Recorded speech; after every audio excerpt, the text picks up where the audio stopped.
হুকুম তো মানতে হবে, তাই না? গুরুজনের হুকুম মানতে হবে, আর লিডারদের হুকুম মানতে হবে, অর্ডার মানতে হবে। অফিস আদালত চাকরি করতে গেলে অর্ডার মানতে হয়। স্কুলে, কলেজ, ইউনিভার্সিটি বা হচ্ছে কাজের ক্ষেত্রে, ব্যবসা বাণিজ্য, সব জায়গায় আমাদেরকে অর্ডার শুনতে হয়, কাজের কথা শুনতে হয়। মানে উপর থেকে আমাদেরকে যা নির্দেশ করা হয় আমরা সেভাবে শুনি। আমার শিক্ষক যেটা বলবে আমি সেটাই শুনবো।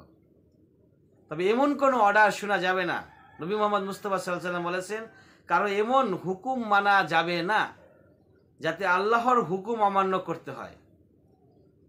কারো এমন কোনো হুকুম মানা যাবে না যেই হুকুম মানতে গিয়ে আল্লাহর হুকুমকে অমান্য করতে হয়। এক্সাম্পল হচ্ছে, ধরেন আপনি নামাজের সময় চলতেছে, আপনার শিক্ষক অথবা আপনার চাকরির বস অথবা আপনার উপরস্থ কোনো ব্যক্তি আপনাকে বললো যা ওই কাজটা করে নিয়ে আসো, নামাজের ওয়াক্ত চলে যাচ্ছে, আপনি ওই কাজটা করতে গেলে নামাজ শেষ হয়ে যাবে, ওই কাজটা করা যাবে না। তাতে করে আপনার চাকরি থাকুক আর না থাকুক, রিজিকের মালিক কে? তাওয়াক্কুল, ভরসা রাখতে হবে কার উপরে?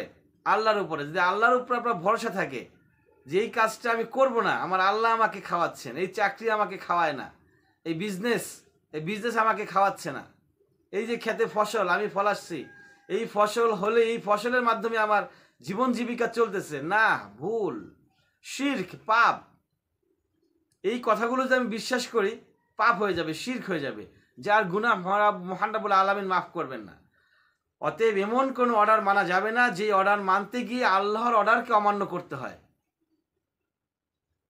রমজান আসতেছে, রমজানের সময় আপনাকে আপনার বস, আপনার বন্ধু, আপনার আত্মীয়, আপনার পাড়া প্রতিবেশী বললো যে নাও একটা কলা খাও, এটা খাও, ওটা খাও, সেটা খাও, আপনাকে বিভিন্ন খাবারে অফার করলো, কোশ্চিন কালও সেটা অ্যাকসেপ্ট করা যাবে না। ঝগড়া বিবাদ, নবী মোহাম্মদ মুস্তাফা সাল্লাল্লাহু আলাইহি ওয়াসাল্লাম বলেছেন, নামাজের চাইতো দামি, রোজার চাইতো দামি, হজ জাকাতের চাইতো দামি, সেটা হচ্ছে কি দুজন ব্যক্তি ঝগড়া করতেছে, সেই ঝগড়াটাকে মিটিয়ে দেওয়া।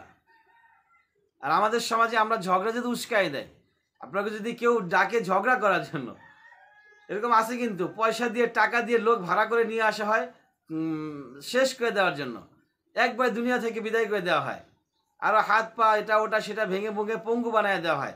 এগুলো সম্পূর্ণ ইসলাম বিরোধী, আল্লাহ বিরোধী, নবী বিরোধী কাজ। এই অর্ডারগুলো যেই করবে, কোশ্চিন কালো এই ধরনের অর্ডার মানা যাবে না। ওয়া আখির দাওয়ানা আলহামদুলিল্লাহি রাব্বিল আলামিন।